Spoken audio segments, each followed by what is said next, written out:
Cuando quieras, Miguel. Bueno, buenas tardes a todos y a todos. La charla de hoy la voy a dividir en tres partes.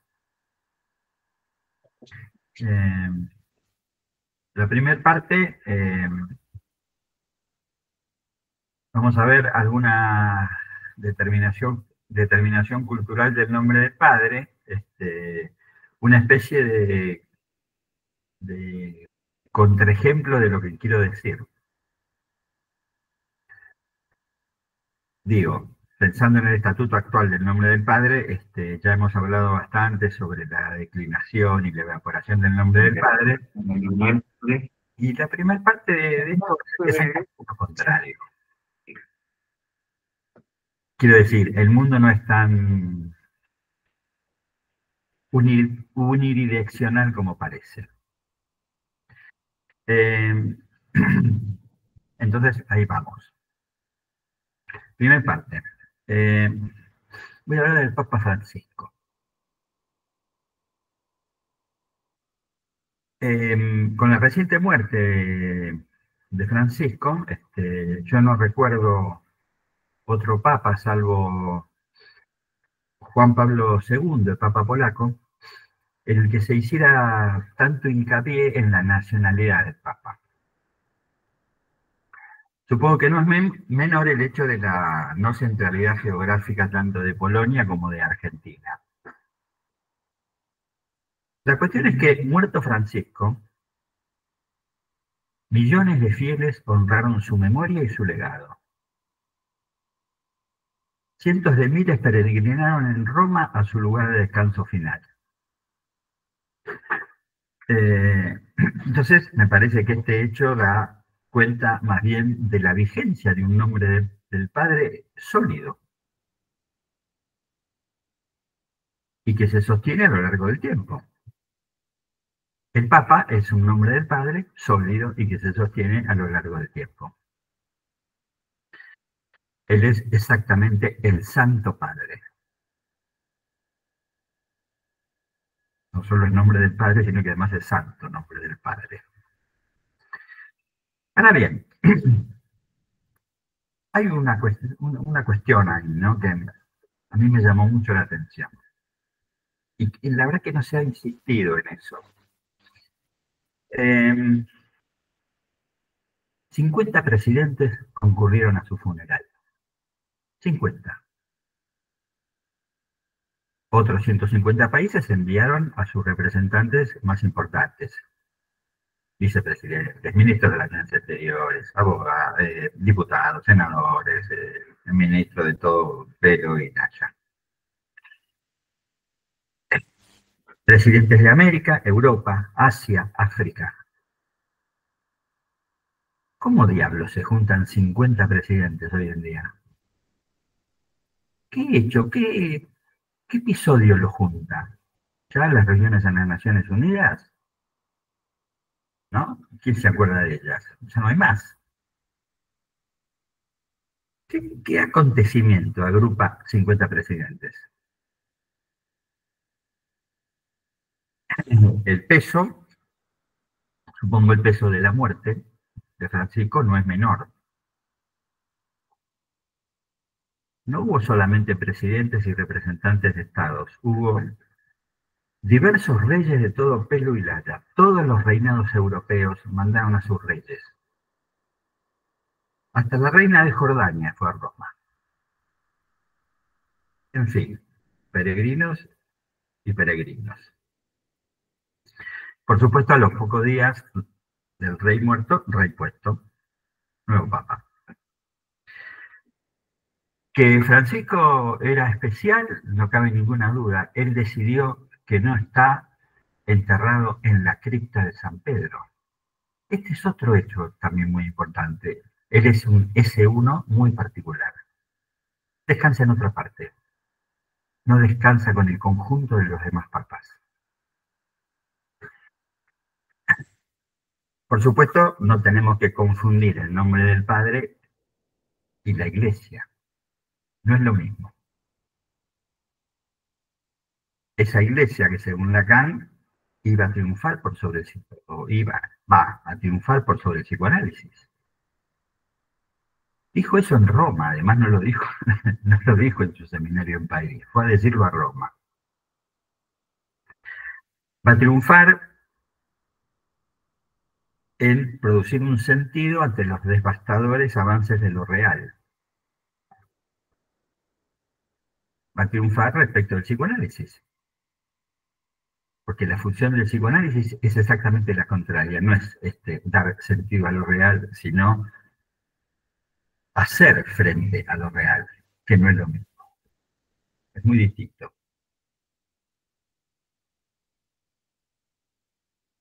La iglesia hace frente a lo real, mediante el sentido, el psicoanálisis va a producir un sinsentido en relación a ese real, no un sentido. Para eso está la iglesia, está la ciencia. Entonces, digo esta distinción entre el nombre del Padre y la iglesia porque la iglesia siempre atrasa. Atrasa al estar anclada en la tradición. Debe transmitir el dogma de un modo siempre igual a sí mismo. No es capricho, es por una razón de estructura. No se puede modificar así como así ni sus dogmas ni sus rituales. Por más desactualizado que estén respecto de los avances o las modificaciones en otros campos de la cultura. Por más transformaciones que se hayan operado en el campo de la subjetividad y en el campo de los lazos sociales. Conservar la lentitud resolutiva es una condición de su durabilidad.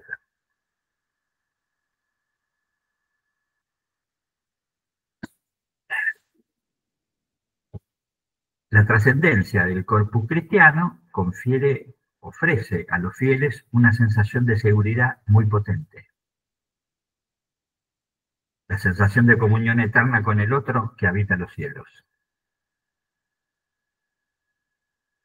El cumplimiento con la liturgia asegura la creencia en el ascenso celestial post-mortem si uno cumple con la obediencia aquí en la tierra.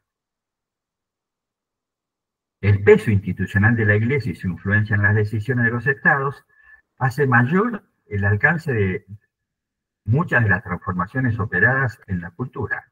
La aceptación de la homosexualidad, el casamiento igualitario, el fenómeno trans, la muy difícil y muy compleja para la Iglesia separación entre la procreación y la práctica sexual por fuera del matrimonio. Francisco habló de todo eso. No se privó de hablar de nada de esto. Pero igual eso hace al ideal cristiano así, inmortal. Dios no existe, ok, pero los ideales se siguen sosteniendo. Además, estamos hablando de la iglesia romana. La única verdadera iglesia, decía Lacan. La verdadera iglesia es la romana, no hay otra que la romana. Es fuerte eso. Lo sostenía en la cuestión de la Trinidad, ¿no? Bueno, no vamos a tomar esa vía.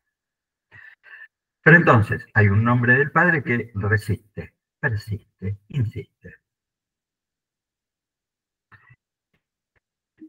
Digo esto porque vamos a entrar en la segunda parte de la charla. Nuestro tema en los últimos años ha sido la caída del nombre del Padre. En esa caída, o a partir de esa caída, ¿qué va a ocupar el lugar de lo caído? Lo que verificamos, parece a mí, es el ascenso al cenit social del yo. Lugar donde lo más impersonal del goce no encuentra orientación ni borde al no operar el lugar de ancla que justamente hace el nombre del Padre. Entramos de lleno en los tiempos de su reinado, del reinado del yo. Y por lo tanto, la consecuencia y dificultad en la contención narcisista e imaginaria que es efecto justamente del imperio del nombre. No solo imperio del yo, hay también imperio de lo hipermoderno con su imperativo de goce. El cuadro general es que el sujeto ya no cree en el significante, ya no cree en el retorno de lo reprimido, y que frente al asedio de lo real suele defenderse como, y bueno, con el remedio clásico frente al asedio de lo real, que es la angustia.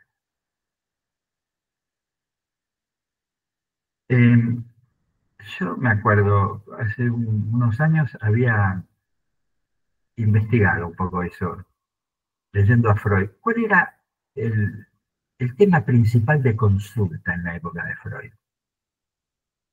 Gran sorpresa para mí, por lo menos, cuando Freud dice que el principal motivo de consulta es la angustia. En el año 1900, en el 2025. En el 2025 no cabe ni la menor duda que la angustia es uno de los principales motivos de consulta. Pero ya en la época de Freud era así. Eh, entonces, si el sujeto no cree en el significante, en el retorno de lo reprimido, frente al asedio de lo real, suele defenderse con la angustia. Entonces, ¿qué quiere decir esto? Que los síntomas no retornan, los síntomas vienen de lo real. Vamos a desarrollar un poco esta nueva configuración, una especie de oposición, falsa oposición, entre lo reprimido y lo real.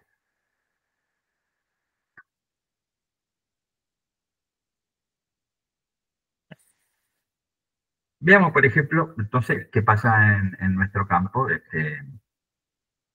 la histeria y su relación al nombre del padre. La histeria freudiana era el cuadro clínico más difundido y descrito desde la mitad del siglo XIX hasta finales del siglo XX. Así en verdad una pareja ahí muy cercana con las descripciones sobre la psicosis.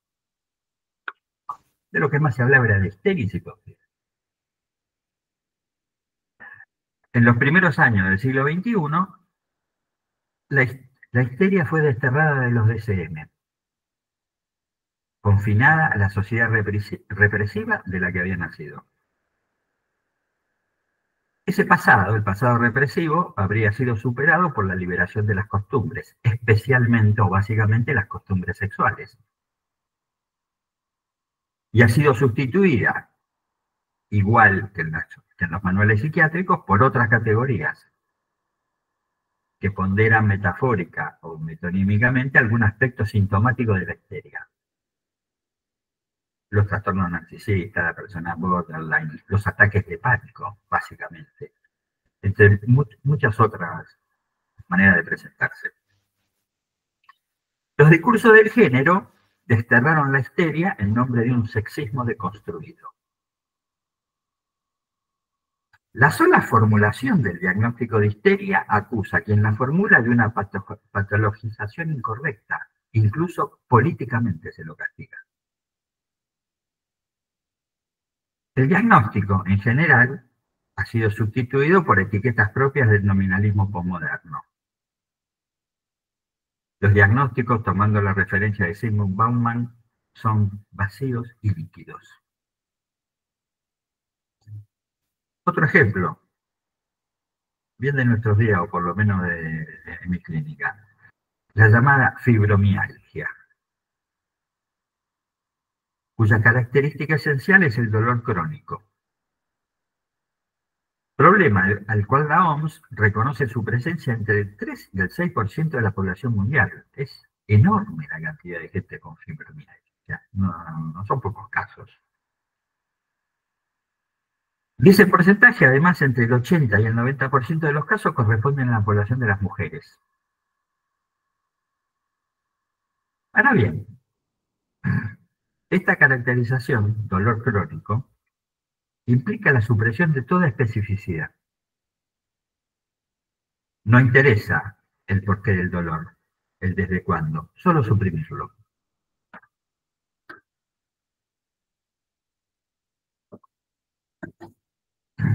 En tiempos líquidos se arrastra el desván de lo inútil a las estructuras mismas. La maravillosa, al menos para mí, semiología psiquiátrica del siglo XVIII, de la escuela alemana. Las increíbles descripciones sintomáticas que hacía Freud son desarrollos que han sido archivados en nombre de un igualitarismo, de esa despatologización que encubre en un fondo, como me había enseñado hace muchos años Sergio Rodríguez, un fondo humanitario. El tema es ser humanitario.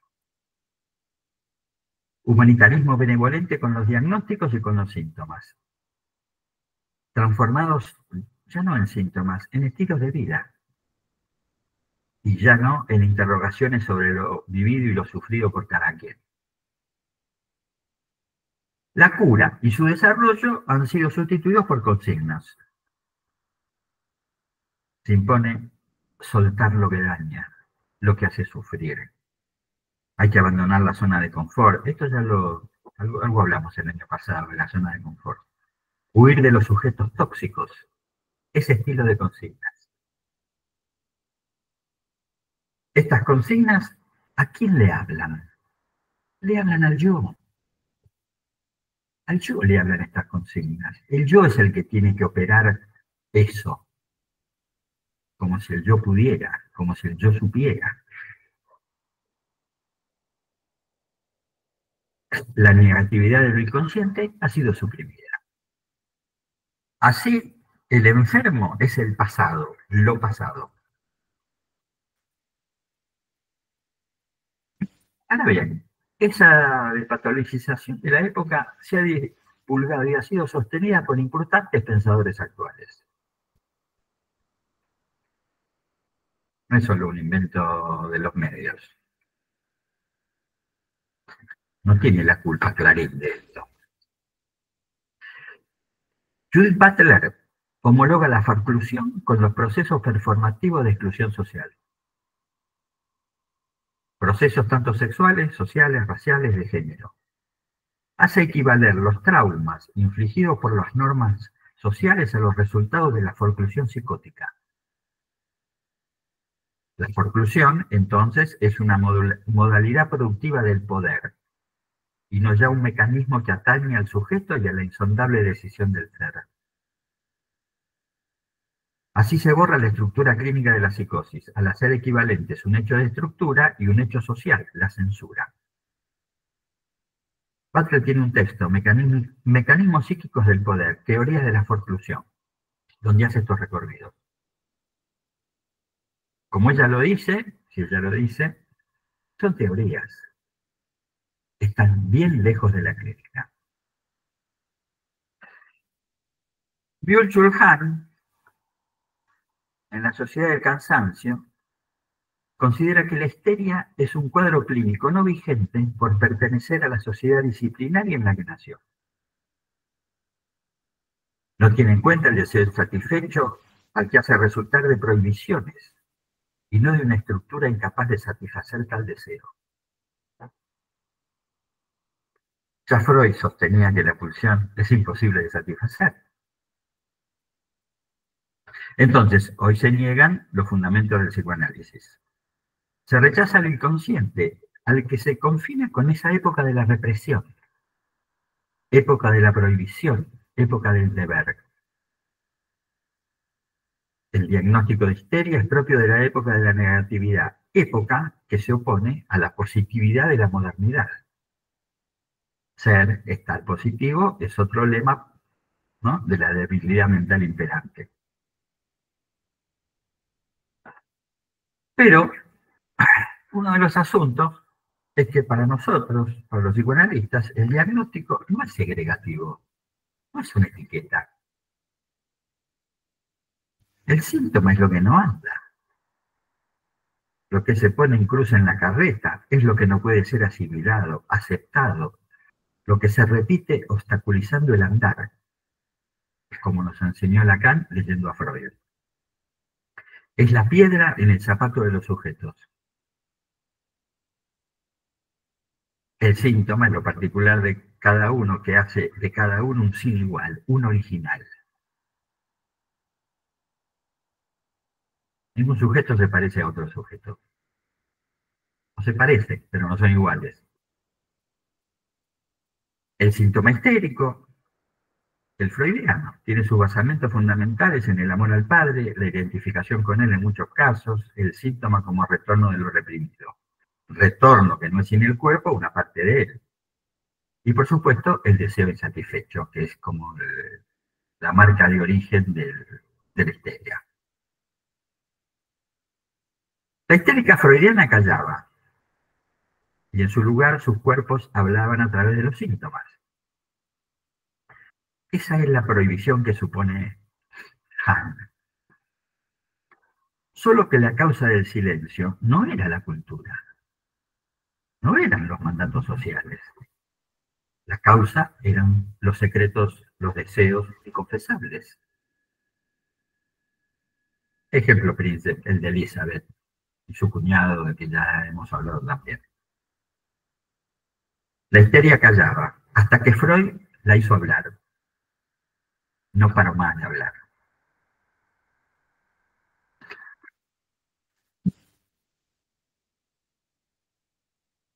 Respecto de las consecuencias culturales, siempre me acuerdo de algo que decía Javier Aramburu, casi graciosamente, allá por los finales del 2000.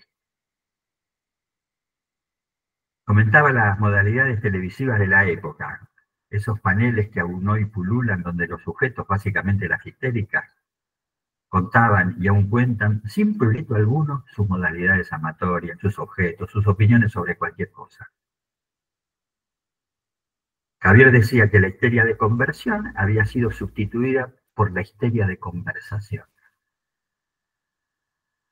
Todos hablan, pero nadie escucha, decía en aquella época. Hoy, esto tiene otra vuelta. He encontrado esa frase y me gustó mucho. Hoy la histeria es histeria de navegación.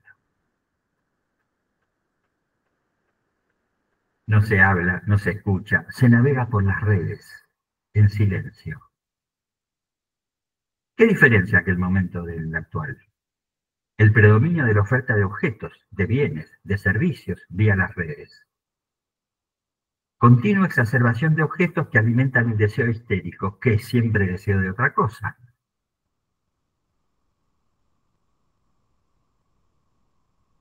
Yo me acuerdo, este es un recuerdo mío. Yo estaba en Nueva York, un año que fui a Nueva York en Navidad. Navidad, la época de la barata en Nueva York. Entonces me acuerdo, estaba en Macy's. Estaba en Macy's y pensé, me voy a comprar una camisa. Donde está, las camisas estaban en el quinto piso. Entonces fui al quinto piso y el espectáculo era dantesco. Uno entraba a, no era como ahora, ¿no? Esto de hace ya como 20 y pico de años. Uno entraba a una especie de local enorme, inmenso, y había miles de camisas. Miles, una al lado de la otra. De todos los colores, de todas las marcas, con todos los diseños, pero había miles. Por supuesto no me pude comprar ninguna. No había modo de elegir ante semejante oferta. Ese es un poco el antecedente de navegar por las redes buscando camisas, por ejemplo. Entonces, como sabemos, la histeria se acomoda a su época. Así, la histeria suprimida, perimida, borrada, sigue hablando. Solo que lo hace bajo nuevas formas. Los distintos modos del pánico, las adicciones, los diversos modos de distratar al cuerpo, el cutting, la bulimia, la anorexia, las operaciones para tener el cuerpo que se quiera, no son ajenos a la presentación actual del síntoma histérico. Una paciente que tiene una hija joven, una chica de menos de 20 años, 19 años, joven que dice que le sobran algunos kilos, entonces se operan los brazos para reducir el volumen el volumen del brazo. Dice que tiene grasa ahí y hay operaciones para eso. Bien, un poco más en profundidad. ¿Por qué se acomoda a la época la histeria? Porque clásicamente el síntoma histérico está articulado al otro. Llama el síntoma a los saberes que responde por él. Llama a los sentidos que puedan descifrarlo. Tal intérprete es el nombre del padre de la histeria, dice Lacan. Ahora, el asunto es que este es uno de los fundamentos de nuestra práctica. El síntoma histérico clásico, el freudiano, entonces, no se sostiene solo. Necesita del otro, del intérprete. Llámese al intérprete catolicismo y la quema de brujas, llámese al intérprete ciencia y sus explicaciones por el lado de los síntomas como impresión somática de un desarrollo corporal, llámese psicoanálisis y su interpretante por excelencia, el analista. Los trabajos de Freud, con sus histéricas de fin del siglo XIX, se constituyen en nuestros legados clínicos más preciosos y precisos en la determinación inconsciente de los síntomas.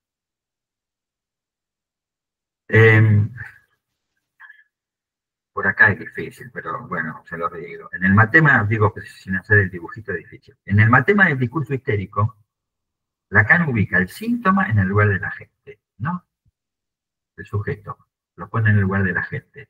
Arriba y a la izquierda. Y al S2 en el lugar del producto. Abajo y a la derecha. Y arriba, a la derecha, en correlación con el síntoma, ubica el S1.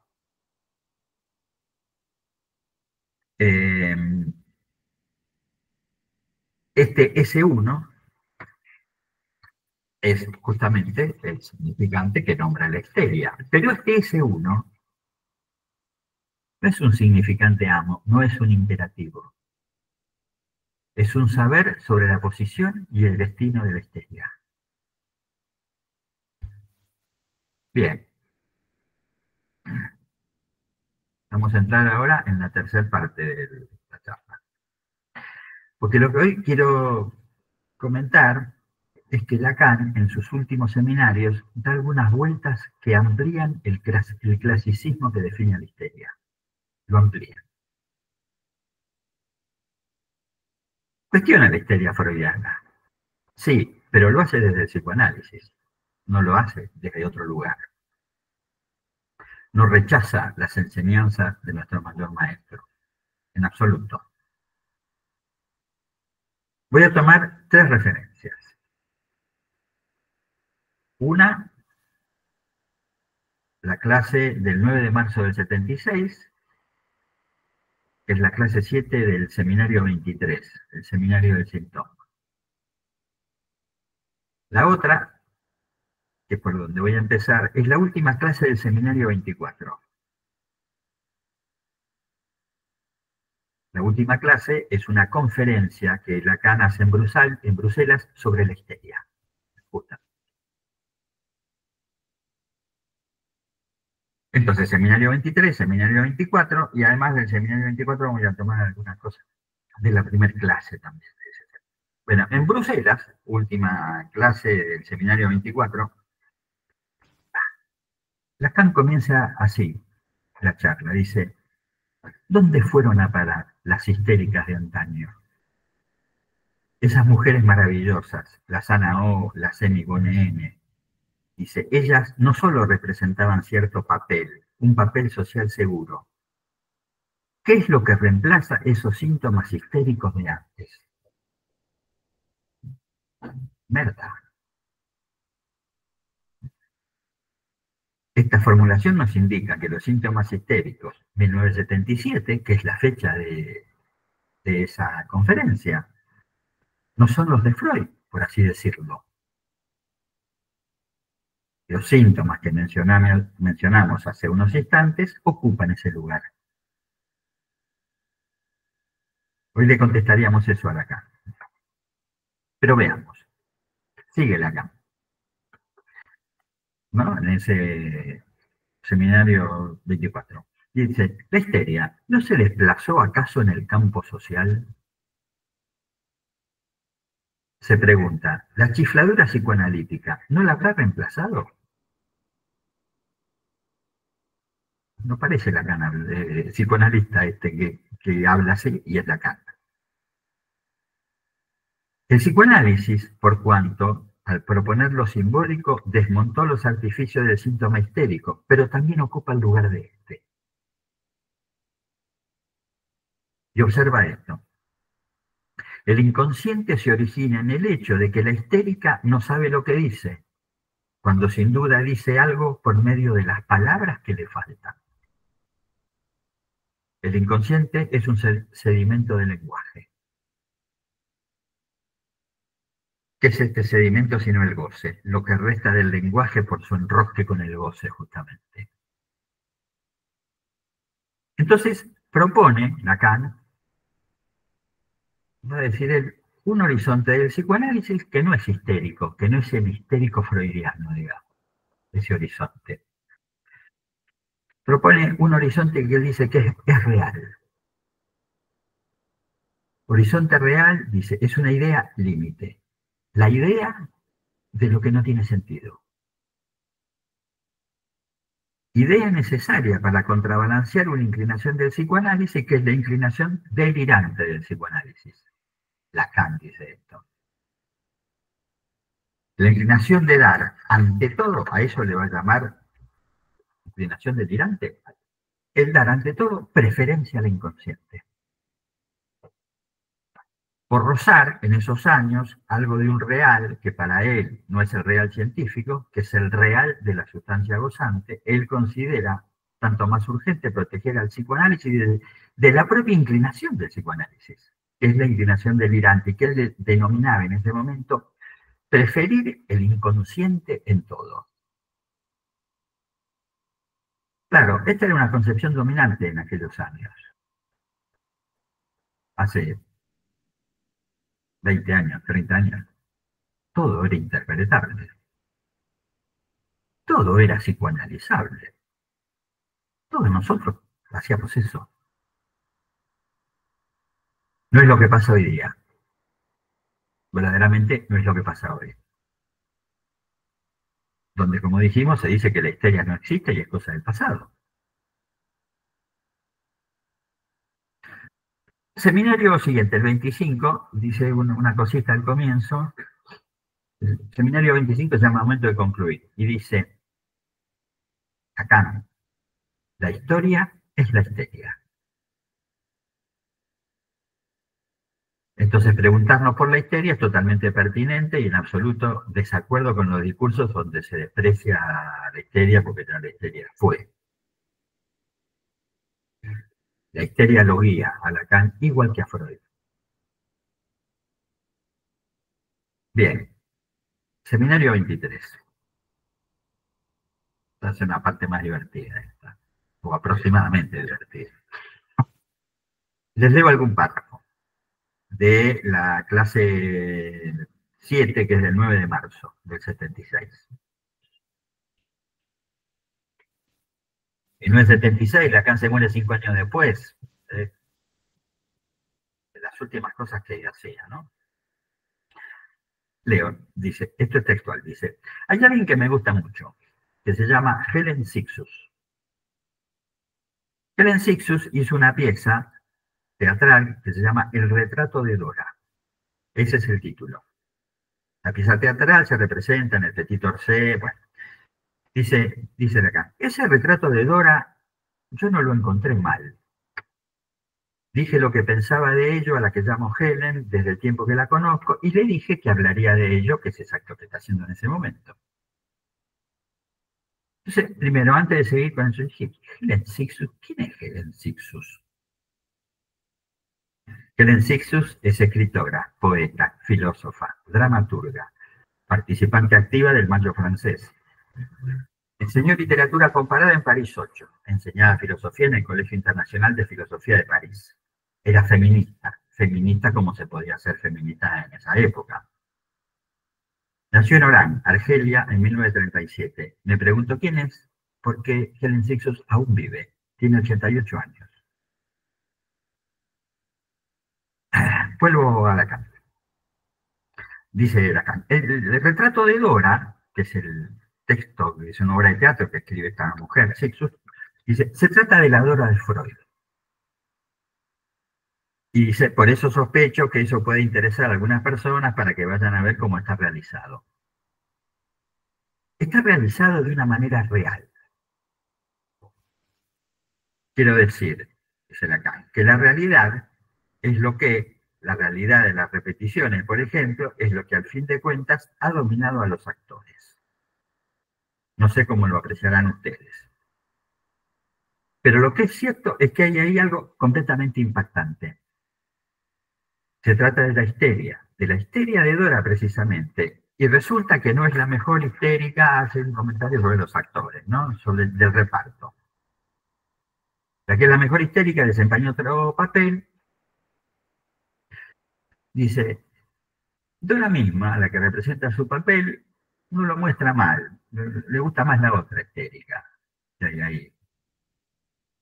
Eh, hay 5 personajes. Dora, el señor K, la señora de K, Freud y el señor B, que es el padre de Dora.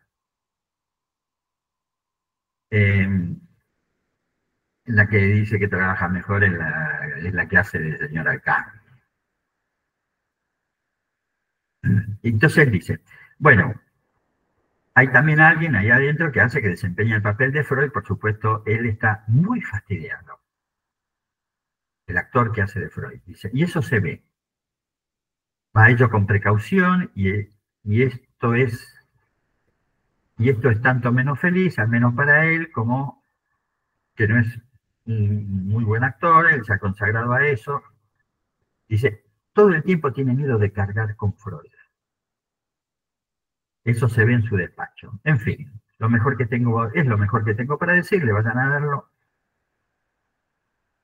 Lo que verán es algo que a pesar de todo está marcado por esta precaución del Freud actor. Entonces, y acá viene lo más entretenido para nosotros. Dice, entonces resulta de ello en el conjunto algo que es completamente curioso, al fin de cuentas. Dice, ahí tenemos a la histeria. Pienso que esto les chocará, pero después de todo quizá lo apreciarán de otro modo. Ahí tenemos a la histeria que yo podría decir incompleta. Histeria incompleta. Quiero decir que la histeria siempre, en fin, desde Freud es siempre 2. Y ahí la vemos de alguna manera reducida a esta histeria, a un estado que yo podría llamar, y es por eso además que esto no va a andar mal con lo que voy a explicarles, al estado de alguna manera material.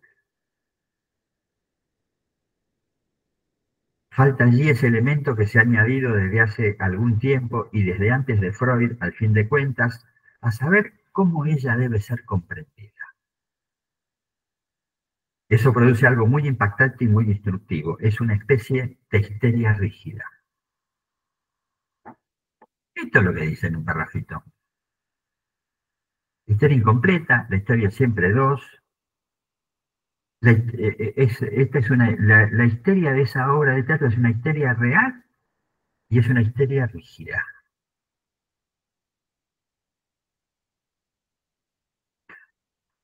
Van a ver, ya que sigo con acá, voy a mostrárselos lo que quiere decir en este caso el término rigidez. Porque voy a hablarles de una cadena, que es lo que resulta que he avanzado ante vuestra atención, la cadena, para llamarla así, la cadena Borromea, claro, estamos en el seminario 23, en la época en que él trabaja todo el tiempo sobre el nudo Borromeo. Pero dice que es una cadena. Dice, de la que no es por nada que se la llama nudo, porque eso, la cadena, desliza hacia el nudo. Voy a mostrárselos enseguida. Igual no nos importa mucho esto. El fastidio es que la cadena de la que se trata solo puede concebirse como muy flexible, incluso importante considerarla como completamente flexible, y es una cadena. Sin embargo, tiene que ser flexible porque el nudo Borromeo es flexible. En fin, no les diré más sobre el retrato de Dora. Entonces, veamos. Los factores están incómodos con sus papeles, salvo una histérica. El que está más incómodo es el que hace de Freud. Hay 5 personajes, ya les dije. Entonces, este, sin ver la obra, no la hemos visto, pero hemos leído el texto. ¿Por qué estarán incómodos los actores? No sé. Estuve leyendo el texto de Sixus, está editado en castellano, 2021, editorial Las Furias. El libro es del, del año 76, después del Mayo francés. Entonces dice, no, decimos, no se trata de la construcción del caso freudiano, no es que la obra de teatro reproduce la construcción de la histeria según Freud o según Lacan, ni siquiera. Está construida de un modo muy particular, está muy buena la obra, te digo, para leer el texto, muy interesante, muy bien escrito. Dice, pero está construida de un modo muy particular, que es que los personajes hablan solos, no se dirigen al otro, salvo Dora, que habla con Freud. Pero hay una particularidad, es que Dora, la Dora de esa obra, rechaza todas las intervenciones de su analista. Le dice cosas como, ya sabía lo que iba a decirme, ya lo veo venir, si usted lo quiere así. Eso es lo que piensan los hombres. Ese estilo de intervenciones tiene la Dora de Sixus. En la página 88 se despide de Freud y le dice, usted no entiende nada, me iré y me curaré sola.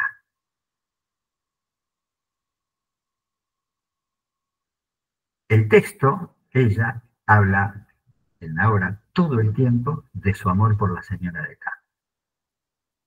Es prácticamente de lo único que habla. Un poco más.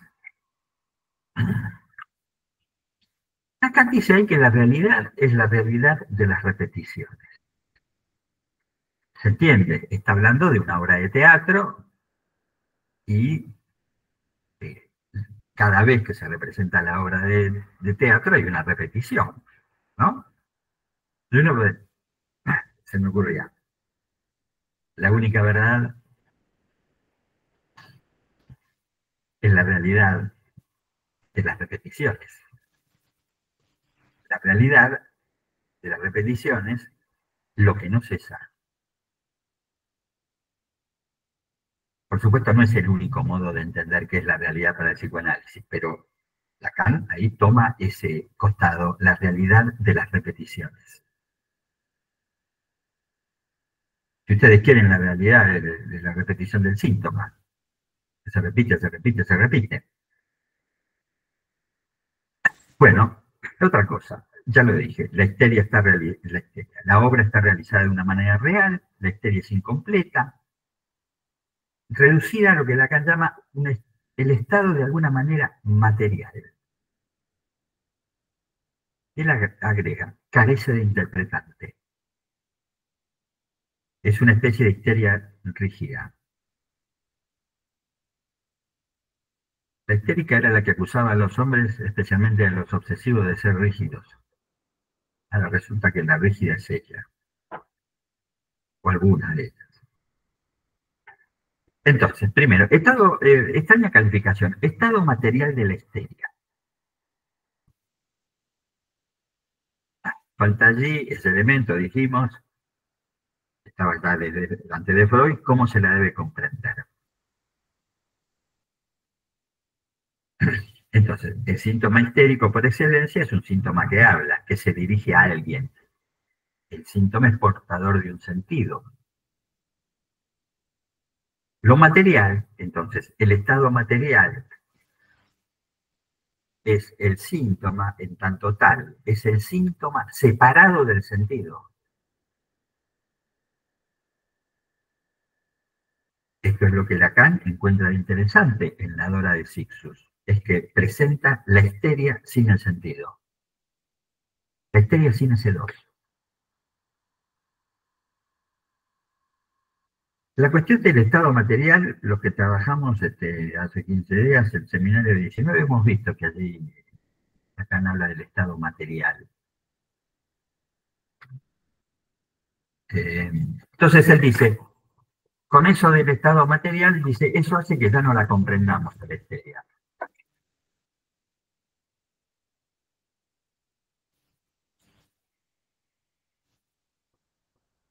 ¿Por qué? Dice, y porque eso produce algo muy sorprendente y muy instructivo, es una especie de histeria rígida. La histeria que presenta Sixtus es una Dora sin aparato de sentido, es una histeria sin partener. Entonces, pregunta, digamos, de cajón, y no los muertos, de cajón, si no hay interpretación, si la histeria no tiene interpretante, ¿cómo se interpreta? Primer punto. Segundo, si el estado material es el estado gozante de la histeria, ese estado que no tiene significante porque es gozante, es que aportaría el interpretante, ¿no? El significante. Entonces, es la histérica misma quien intenta responder por el goce que la habita. Es la histérica misma quien intenta, si ustedes quieren, autorresponderse.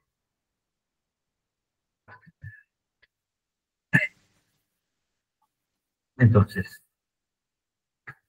sigo. Dice, nada es rígido excepto el hecho de que se sostiene sola, se sostiene unida. Que se sostiene sola quiere decir que es un modo del sujeto en el que no hay necesidad del redondel suplementario, está hablando del nudo Borromeo, no es necesario el nombre del padre para sostenerse. Y dice, ese es todo el asunto. La histeria de Sixtus es una histeria sin ese interpretante, que es el nombre del padre, es una histeria que se sostiene sola. Al final del seminario hay un texto de Miller con algunos comentarios sobre el seminario y dice algo importante en relación a esto, a mí me parece importante. Dice, si el nudo como soporte del sujeto se sostiene, no hay ninguna necesidad del nombre del padre. Este es redundante. Si el nudo no se sostiene, el nombre funciona como síntoma. En el psicoanálisis es instrumento para resolver el goce por el sentido. El nombre resuelve el goce por el sentido. Bueno, si ustedes quieren, esta era otra manera de decir lo que Lacan decía de entrada cuando había escrito la metáfora paterna. El nombre del padre permitía dar el valor fálico al deseo de la madre. El instrumento, el nombre, permite pues dar a todo lo que se dice un valor fálico.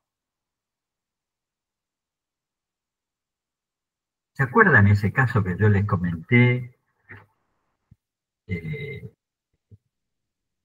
me había contado una paciente de su nieta, eso de una chica una nena que le cuenta algo a la analista de lo que le pasaba y la analista le dice, ponele un nombre a eso que te pasa. Y que la chica pone el nombre de infinito. Bueno, es exactamente de esto de lo que está hablando Lacan, ¿no? ¿Para qué sirve ese nombre? Da a todo lo que se dice un valor fálico. Resuelve el goce por medio del sentido. Entonces, en la cadena rígida, la que se sostiene sola, hay una captación del goce y del sentido sin la necesidad de pasar por el nombre del padre, por el amor al padre, por la identificación con el padre. Entonces, Lacan, 70 años después del texto de Freud, porque no tenemos que olvidar de esas cuestiones cronológicas. Esto que dice Lacan lo dice 70 años después que Freud escribió el caso Dora. ¿Y qué lee ahí Lacan? Y otro devenir para la histeria, que no es el devenir freudiano. No porque Freud estuviera equivocado ni nada por el estilo, sino porque es otra época. Y la histeria se resuelve de otra manera.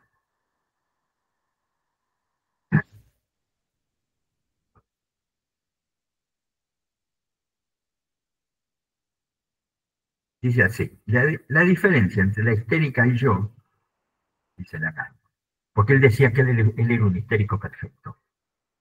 En algún lugar dice eso, yo soy un histérico perfecto. La diferencia entre la histérica y yo es que la histérica está sostenida en su forma de garrote por una armazón distinta de su consciente, que es su amor por su padre. Para lograr que el sujeto histérico se sostenga unido hay que agregar un nombre del padre. Esto es lo que ya no es necesario en la versión de la histérica llamada rígida, al estilo de Sixus. Esto es precisamente lo que la época actual pone en juicio, en tela de juicio. Entonces, hay una manera de concebir el síntoma, no a partir de la creencia en el nombre del padre, sino a partir de la efectividad de la clínica psicoanalítica. Clínica que mediante su manejo de la verdad toca algo de lo real. Algo resuena en el cuerpo a partir de lo simbólico y hace que el síntoma responda. Un caso clínico. ¿Se entiende la diferencia entre buscar el retorno de lo reprimido y hacer algo con lo real que se hace presente? Este es todo lo que agrega Lacan, el detalle que agrega Lacan. Porque eso nos permite entender lo que pasa hoy en los consultorios. Caso clínico. Una mujer me consulta hace unos años ya, no mucho tampoco, por ataque de pánico, que ella tiene desde hace muchísimo tiempo. Y que me dice, hice muchos tratamientos y ningún tratamiento logró suprimir el ataque de pánico. Ella había hecho ¿no?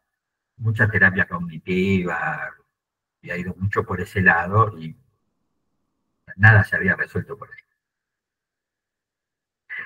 Su historia familiar tiene estos rasgos. Son dos hermanas, ella es la menor.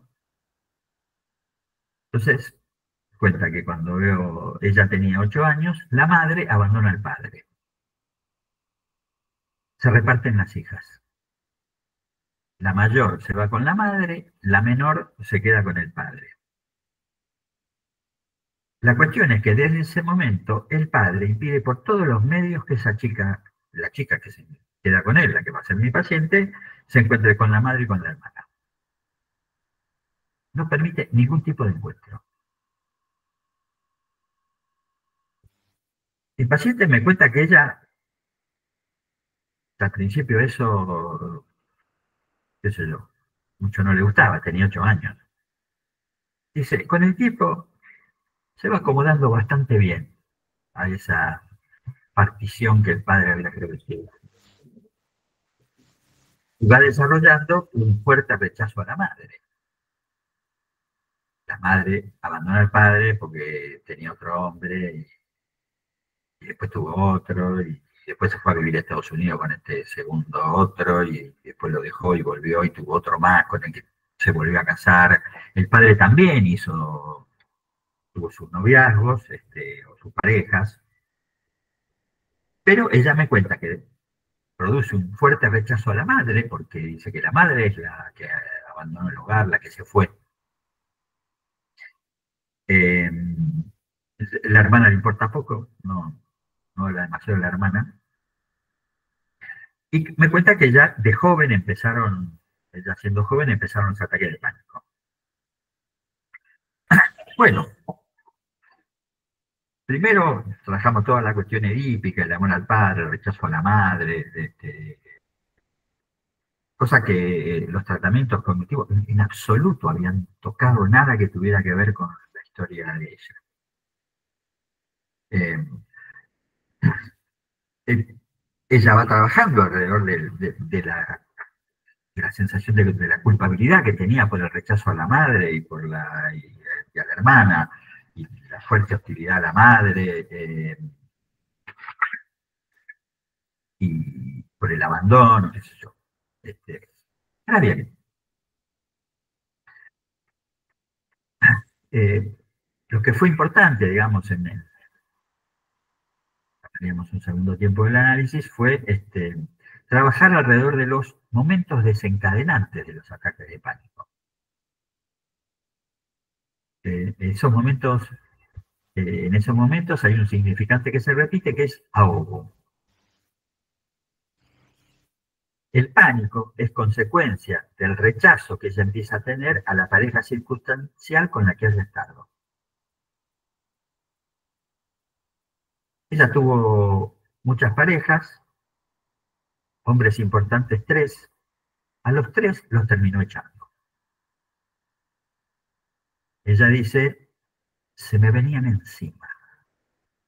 Yo tenía una sensación de que se me venían encima y entonces los rechazaba. Los rechazaba. Ellos vivían en la casa de ella con ella y los echaba de la casa. No era broma. Entonces,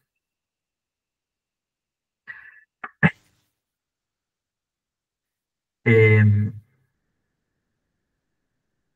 la, la intervención me parece importante ahí fue no tomar eh, los eh, el asunto del rechazo a las parejas como un acto, sino como una decisión. Eh, la intervención más productiva que tuvimos, la más significativa, fue el día le dije que ella hacía bien en el chat, que hacía bien. Eh, con el tiempo, el pánico se dio, desapareció por completo. Entonces, no hubo un retorno de lo reprimido ahí. No hubo la aparición de un significante infantil que, qué sé yo, explicara las cosas por el estilo el rechazo de la madre, supongamos. Eh, la madre se fue no porque se sintiera ahogada, sino porque estaba con otro hombre. El padre se ve que era un señor muy particular. Entonces, ella lo que dice cuando empieza a darse cuenta que ya no tiene ataques de pánico, eh, y ahora vivía con un nuevo hombre, con otro más, que era un novio de la adolescencia. No es que dejó de estar en relación con los hombres, que podría haber sido una solución también. Bueno, si los tipos me ahogan, no hay más tipos. No fue así, no fue así. Eh, Ella dice que lo que pasó, que ya lo que sentía era una liberación corporal. Y se daba cuenta que el ataque de pánico era algo que tenía que ver con su cuerpo, pero se da cuenta 20 años después, ¿no? Durante mucho tiempo muchos años tuvo ataque de pánico. Entonces, no tomó ni la vertiente materna, irse, ni la paterna, no ver nunca más al que se va. Eh, Con algunos de esos hombres, a los que echó, especialmente con el último, ella mantuvo una muy buena relación. Eh, Era un compañero de trabajo, además.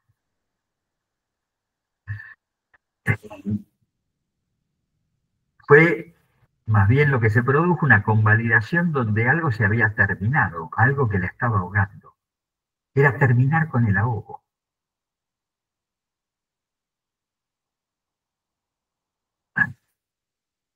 Y el pánico, ella lo vivía como una imposibilidad de elección. Ella no podía elegir cuando decía los hombres se me vienen encima. Por eso los echaba. Los echaba después de un tiempo, no es que... Además, eran hombres con los que ella vivía y con todos vivió bastante tiempo. No fueron novios circunstanciales, fueron parejas importantes. Eh, Se va del análisis completamente liberada de los síntomas. Este año me vuelve a llamar. Volvieron los ataques de pánico. Pero ahora el tema es la hermana. Los padres murieron los dos. La madre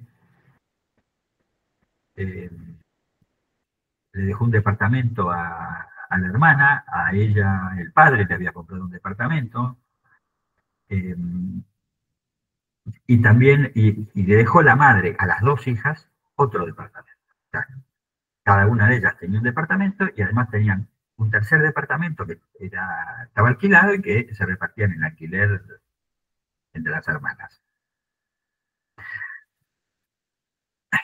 Pero la hermana vive sola, nunca hizo pareja. eh, la hermana era psicóloga, prácticamente no trabajó, nunca trabajó. La hermana tiene un cáncer terminal. Y entonces ella me dice, a ella no la puedo abandonar. Es una hija de puta, pero es mi hermana. Eh,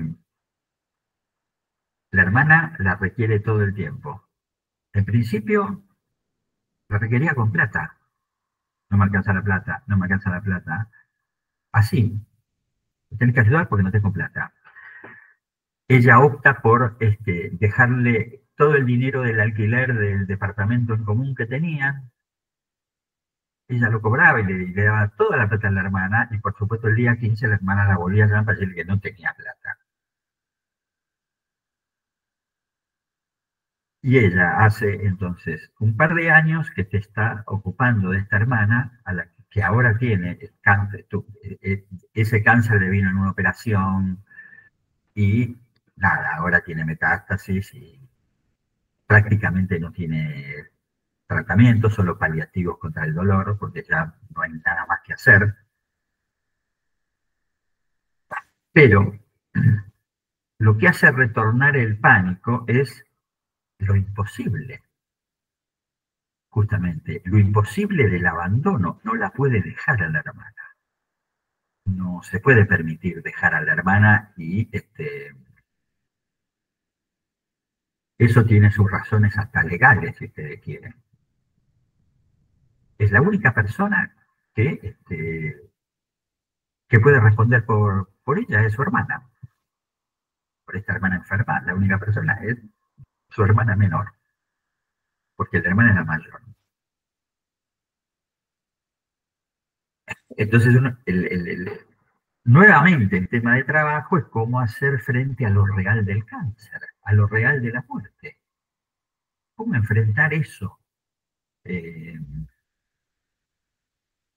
¿Se entiende? No hay nada reprimido que trabajar ahora, sino cómo ella enfrenta ese real que la acosa.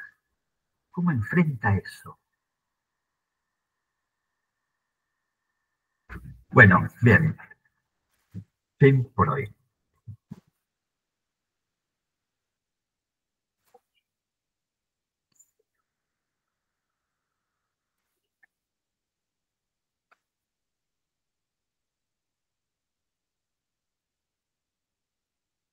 Em, esa cuestión que menciona Sixus en la obra de teatro, esa cuestión de que que el autora de la obra rechaza todas las intervenciones bueno, eh, sí, es bastante frecuente eso. Por ahí está como exagerado todas las intervenciones, pero esta cuestión de que muchos pacientes rechazan nuestras intervenciones cuando nuestras intervenciones van por el lado de el levantamiento de la represión, especialmente en tratamientos que tienen muchos años o en personas que han hecho varios análisis. Es que el asunto no va más por el retorno de lo reprimido. Eh, Sino, efectivamente, como este caso plantea, tampoco van por el lado del atravesamiento del fantasma, ¿no? Que eso es toda una lógica que tiene que ver con el retorno de lo reprimido, en todo caso. Pero la cantidad de tratamientos donde con el análisis de lo reprimido ya no hay mucho más que hacer. Esto, además de importarnos con los pacientes con muchos años de análisis, es muy importante con los adolescentes. Los adolescentes nos plantean muchas veces esta cuestión. Eh,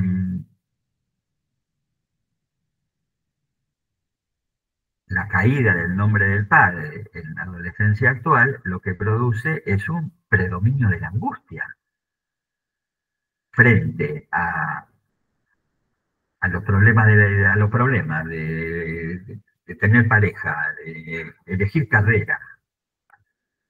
El problema de la carrera, yo lo estoy viendo, es un asunto muy serio. Que los pibes no pueden elegir qué estudiar, porque cambian. En un año con una carrera, otro año otra carrera, tercer año la tercera carrera, cuarto año, esto no es estudiar, no es para mí. Hasta que finalmente alguna cosa encuentran. Eh,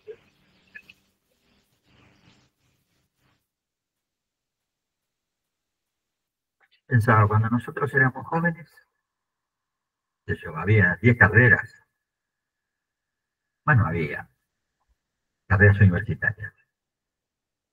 No existía el abanico que hay ahora, no existían los terciarios, o había alguno que otro, qué sé yo. Eh, no es como en la camisa de Macy's. No había mucho para elegir.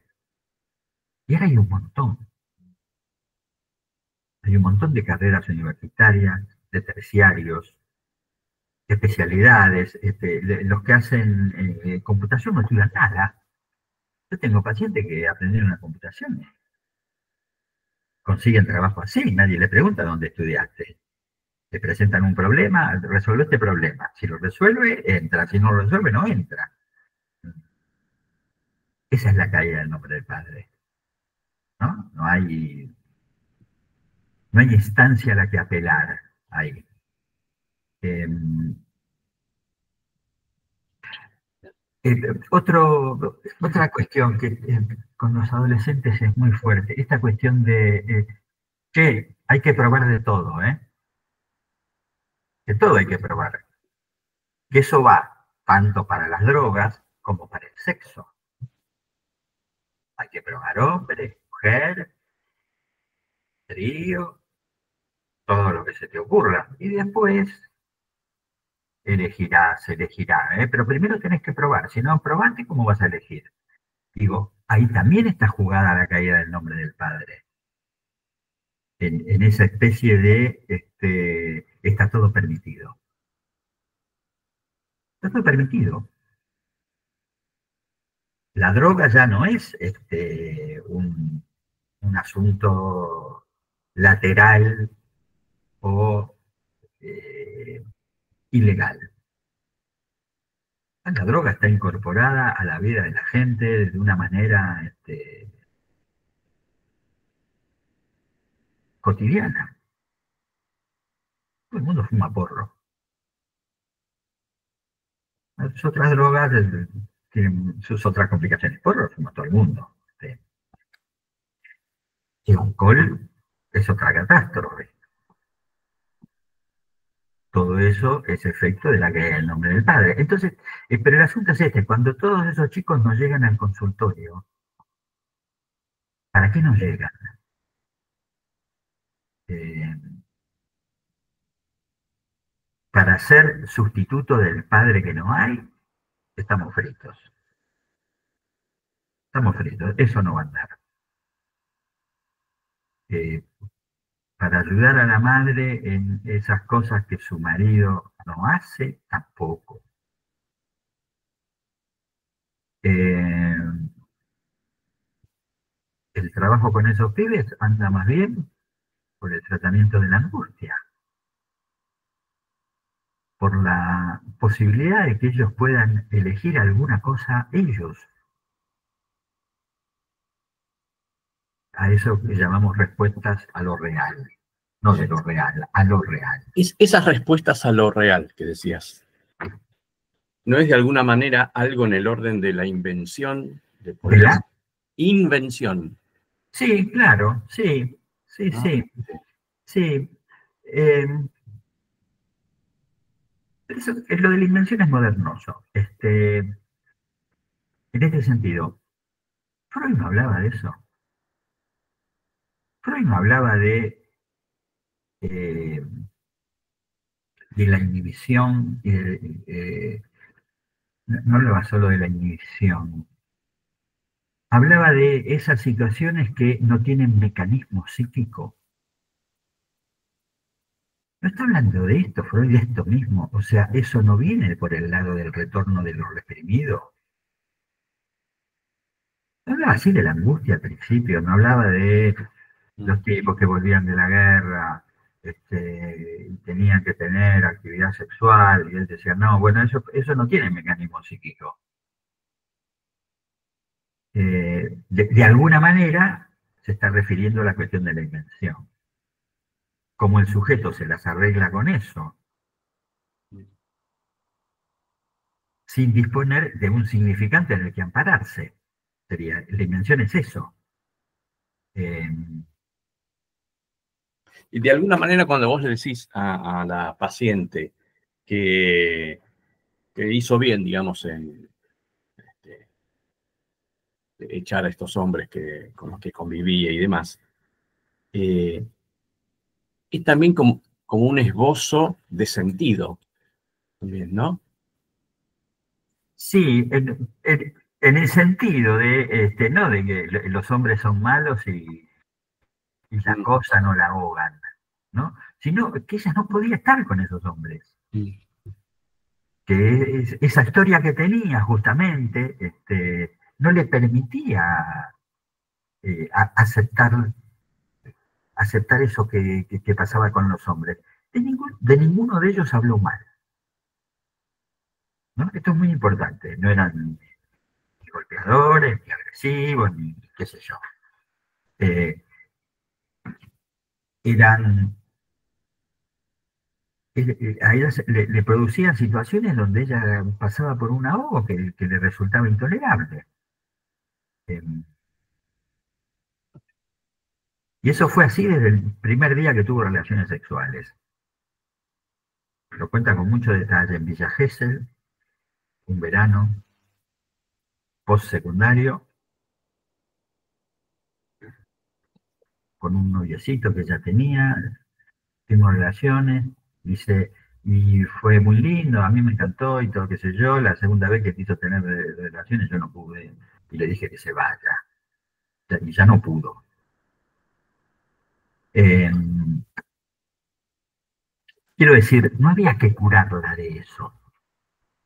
En ese sentido lo de la invención, ¿no? No hay que curarlos de eso que en otro contexto parece un acting. Sino al contrario, aceptar que esa es la solución que ellos encontraron a la falta del nombre del padre en que apoyarse.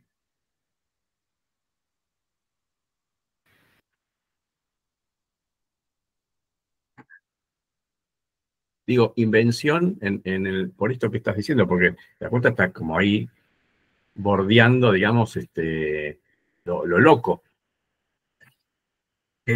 Claro, claro. Y también eso que le dice la Dora de la obra de teatro a Freud, me curo sola. Mm. Está ahí en juego eso de la invención. Tengo que inventar yo cómo arreglármelas con esto.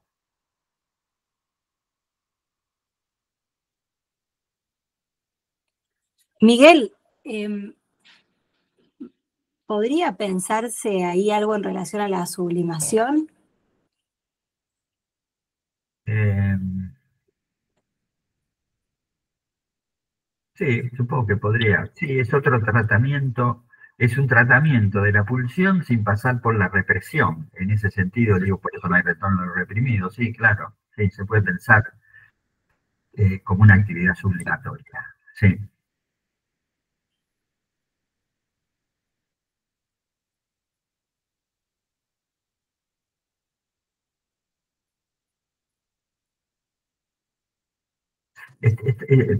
Esta mujer trabajaba en el Inca, ¿no? Trabajó muchos años en el Inca y tenía un gusto muy especial en relación al cine.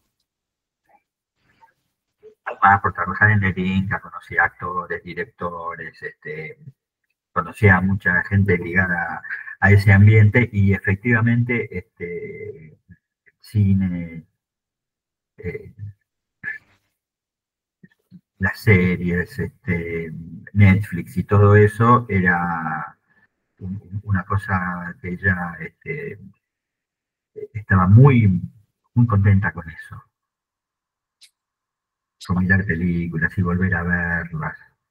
Y hacía cosas raras en el Inca, además que nosotros no sabemos, muy interesantes. Agarraban una película en colores y le sacaban el color.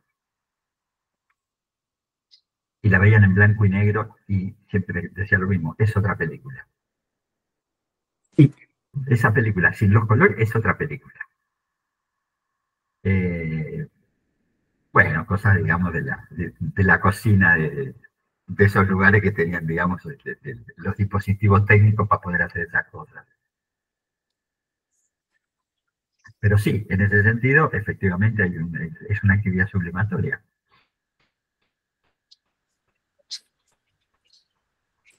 Miguel, yo pensaba en la autora de la obra de teatro, ¿no? Porque vos decías, bueno, en el personaje, en Dora, el personaje, le dice al analista que, bueno, que ella le rechaza las interpretaciones y, bueno, como que algo, bueno, se buscaría la forma de estar bien de otro modo, ¿no? Entonces yo pensaba que también cuando Lacan hace toda esa interpretación y del personaje y todo, también era una forma de interpretarla a la autora. No sé cómo era la posición de ella frente al psicoanálisis, ¿no? Pero algo debería haber también. Eh, O sea, ella se pudo arreglar haciendo la obra, ¿no? Ella no era antianalítica, de hecho era amiga de Lacan. Mm, Eh, no que por ser amiga de Lacan tuviera que ver, participar del psicoanálisis, claro. pero no, sí, ella se interesaba mucho en el psicoanálisis.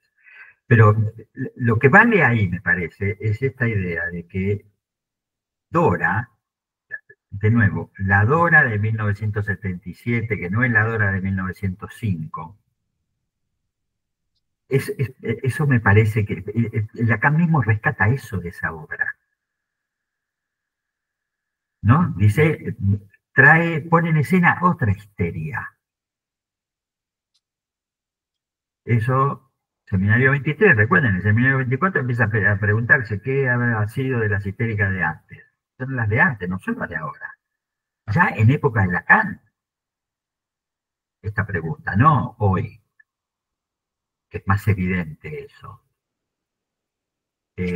Pero además en todos estos años, desde el 77 hasta ahora, también hubo cambios, ¿no? Bueno, pero es que justamente yo creo que se profundizó eso que está como esbozado ahí en esa obra.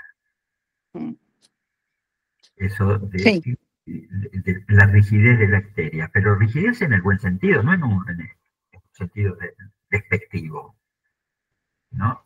Que a la histeria le falta plasticidad, qué sé yo, ese estilo. Sino al contrario, una histeria también constituida que no necesita ningún elemento exterior para terminar de constituirse.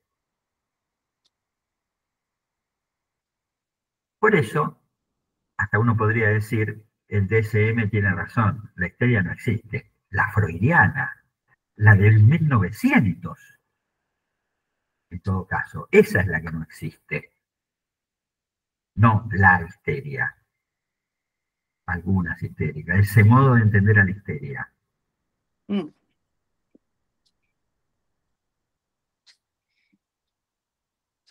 Por supuesto, el asunto fundamental es que en todas esas consideraciones el deseo no tiene ningún lugar, ¿no? Y si no entendemos el deseo insatisfecho de la histeria, no, nos queda un compendio de síntomas y cómo trabajar esos síntomas. mm. Bueno, 8:30, podemos ir dejando ya, ¿no?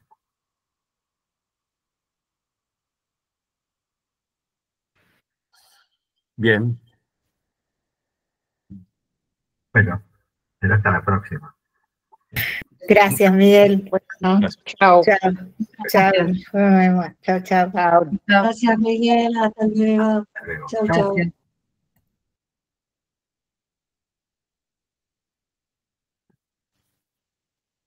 Estoy sacando la grabación, espera un segundito.